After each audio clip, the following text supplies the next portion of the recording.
Hello दोस्तों, कैसे हैं आप लोग। उम्मीद करते हैं सब लोग अच्छे होंगे। स्वागत है आपका डेटाबेस के दूसरे पार्ट में। ये हमारा पार्ट 2 है और जिन्होंने भी पार्ट 1 नहीं देखा है वो पार्ट 1 जाके देख लें और प्लेलिस्ट को सेव कर लें, सो दैट कि आपको कहीं ढूंढने की ज़रूरत ना पड़े। और जो नए हैं वो सब्सक्राइब जरूर करें, सो दैट कि आपको कंप्यूटर से रिलेटेड सारे कंटेंट एक जगह पर मिलेंगे।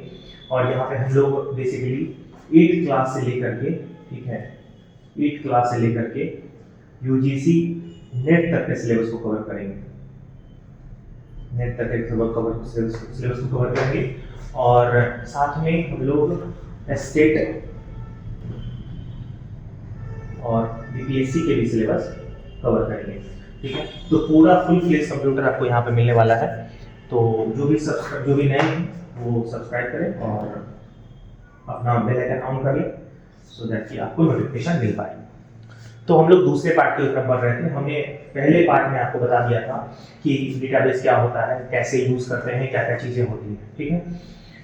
अब दूसरे पार्ट में हम लोग समझ रहे हैं कि डेटाबेस के पार्ट्स क्या क्या है हमारे पास अवेलेबल है। तो पहला पार्ट जो हमारे पास है वो सबसे इंपॉर्टेंट पार्ट हो जाता है स्टोरेज का।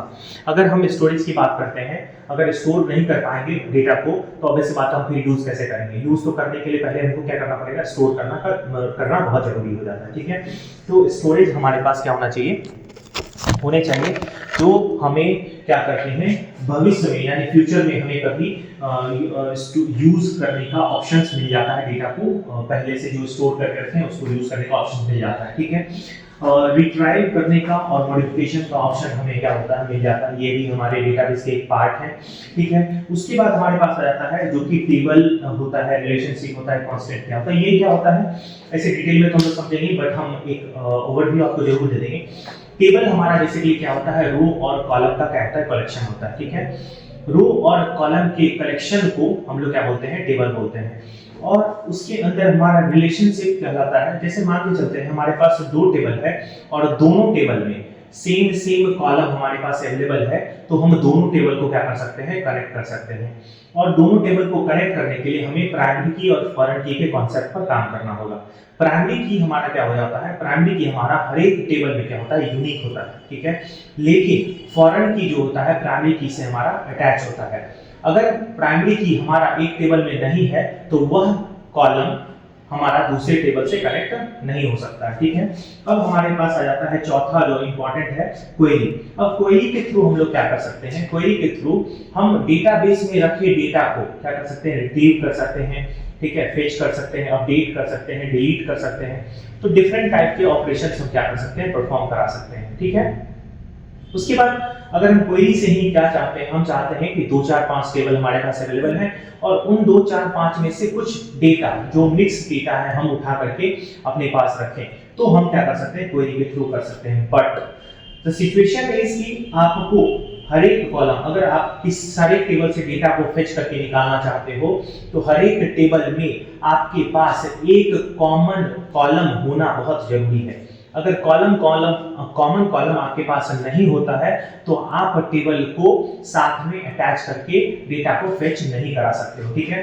तो हम लोग देखेंगे इसके बारे में लेटर, हम लोग जब जैसे जैसे वीडियो में बढ़ेंगे हम लोग पूरे डिटेल में देखेंगे, ठीक है। उसके बाद हमारे पास आ जाता है कि टेबल नाम। अब बात आ जाती है टेबल है तो ऑब्वियस बात है हमको आइडेंटिफाई करने के लिए टेबल का नेम होना बहुत जरूरी है। डेटा टाइप्स होना बहुत जरूरी है, क्योंकि डेटा का टाइप्स ये बताएगा कि डेटा किस टाइप में स्टोर कराना है, बूलियन है, इंटीजर है, फ्लोट है, क्या करना है, ठीक है, स्ट्रिंग में डेटा स्टोर करवाना है। उसके बाद हमारे पास आ जाता है एसिड प्रॉपर्टी। इसके बारे में हम लोग नेक्स्ट, मैं इसको अभी स्किप करूंगा और नेक्स्ट में इसको डिटेल से आपको बताऊंगा, ठीक है, ठीक है। अगला हमारे पास आ जाता है, ठीक है। अब एडवांटेज हमारे पास क्या क्या, डेटाबेस का एडवांटेज क्या क्या हमारे पास में है। अब एडवांटेज हमारे पास डेटा का, जैसे कि आपको मैंने स्टार्टिंग इंट्रो क्लास में बता ही दिया था कि हमारे पास डेटा जो होता है, सबसे पहले एडवांटेज हमारे पास क्या होता है, मैनेजमेंट क्या हो जाता है, इंप्रूव हो जाता है, ठीक है। मैंने आपको एग्जांपल दिया था, अगर हमारे पास 4 5 साल का डेटा अवेलेबल है, अगर पेन पेपर पे अवेलेबल है तो उसको अटैच करना, यानी कि खोजना उसमें से बहुत कॉम्प्लेक्स हो जाता है। तो डेटाबेस मैनेजमेंट सिस्टम हमारे पास क्या करता है, इस चीज को इंप्रूव कर देता है, यानी डेटा का मैनेजमेंट हमारे पास क्या होता है, इंप्रूव हो जाता है। दूसरा हमारे पास कौन से है, इनहैंस डेटा सिक्योरिटी, और मैंने बात की थी सिक्योरिटी के ऊपर भी। अगर हम डेटा की सिक्योरिटी की बात नहीं करेंगे तो ऑब्वियस सी बात है डेटा की सिक्योरिटी हमारा कैसे हम इनहैंस कर पाएंगे। अगर पेन पेपर बात करें, जल गया पेपर तो हम क्या करेंगे, फट गया तो क्या करेंगे, ठीक है। तो डेटा सिक्योरिटी हमारा क्या हो जाता है, बढ़ जाता है, ठीक है। तीसरे पार्ट की बात करें, रिडंडेंसी हमारा क्या हो जाता है, मिनिमाइज हो जाता है। तो एडवांटेज के साथ साथ आप जानते हैं कि कुछ भी सिस्टम अगर हम यूज कर रहे हैं तो एडवांटेज के साथ साथ हमारा क्या होता है, डिसएडवांटेज भी होता ही होता है, ठीक है ना। अब डेटा का डिसएडवांटेज, अब यहाँ पे चौथा मैंने छोड़ दिया, सपोर्ट कंकरेंट एक्सेस। अब सपोज करो एक ही डेटाबेस को डिफरेंट प्लेसेस से डिफरेंट पीपल क्या कर रहे हैं, एक्सेस कर रहे हैं। तो yes, it is possible to access different people from different locations, ठीक है। तो हमारे पास concurrent access अवेलेबल होते हैं डेटा के, ठीक है। तो आराम से आपके पास अगर क्रेडेंशियल अवेलेबल है उस डेटाबेस के, तो आप हाँ डेटाबेस के अंदर जाकर के उस डेटा को एक्सेस कर सकते हो, उसमें कोई डाउट नहीं है। लेकिन ऑब्वियस बात है, एडवांटेज है तो डिसएडवांटेज भी हमारे पास होगा ही होगा। अब हमारे पास डिसएडवांटेज हो जाता है, ठीक है। पहला हो जाता है हमारे पास क्या, कॉम्प्लेक्स होता है डेटाबेस, ठीक है। दूसरा कॉस्ट, और तीसरा क्या होता है, अब डेटाबेस को चलाने के लिए नॉलेज पर्सन तो चाहिए, नहीं तो हम क्या होगा, किसी जो नॉलेज पर्सन है उस पर डिपेंडेंट होना पड़ेगा, ठीक है। यानी कि complex data in the sense कि अगर हमारे पास नॉलेज नहीं रहेगा तो हम क्या कर सकते हैं, कॉम्प्लेक्स क्वेरी को एग्जीक्यूट नहीं करवा पाएंगे, रन नहीं करवा पाएंगे, और डेटा को क्या कर पाएंगे, फेच नहीं करवा पाएंगे, ठीक है। दूसरा कॉस्टिंग, अब ऑब्वियस बात है कॉस्टिंग तो बढ़ेगी, स्टोरेज चाहिए हमें तो कॉस्टिंग तो बढ़नी ही बढ़नी है, ठीक है। तो ये तीन हमारे पास डिसएडवांटेज है, और हमारे पास चार जो है मेन जो है एडवांटेज है डेटाबेस मैनेजमेंट सिस्टम के, ठीक है। उसके अलावा आपके पास ये हमारे पास पार्ट्स हैं जो कि आपको याद रखने चाहिए। पार्ट्स में ये एसिड प्रॉपर्टी है जो कि अभी हम लोग जस्ट इसके बाद वाले वीडियो में देखेंगे कि कैसे हम एसिड प्रॉपर्टी को डेटाबेस में यूज कर सकते हैं, ठीक है। तो मिलते हैं नेक्स्ट वीडियो में, और बताएं आपकी वीडियो आपको कैसा लग रहा है, ठीक है। अपने कमेंट्स जरूर रखें सो दैट कि अगर कोई डाउट्स हो जरूर पूछें, सो दैट कि मैं और आपको बता पाऊं। इस तरह के कोई डाउट्स हो तो जरूर कमेंट पूछें, मैं रिप्लाई जरूर करूंगा।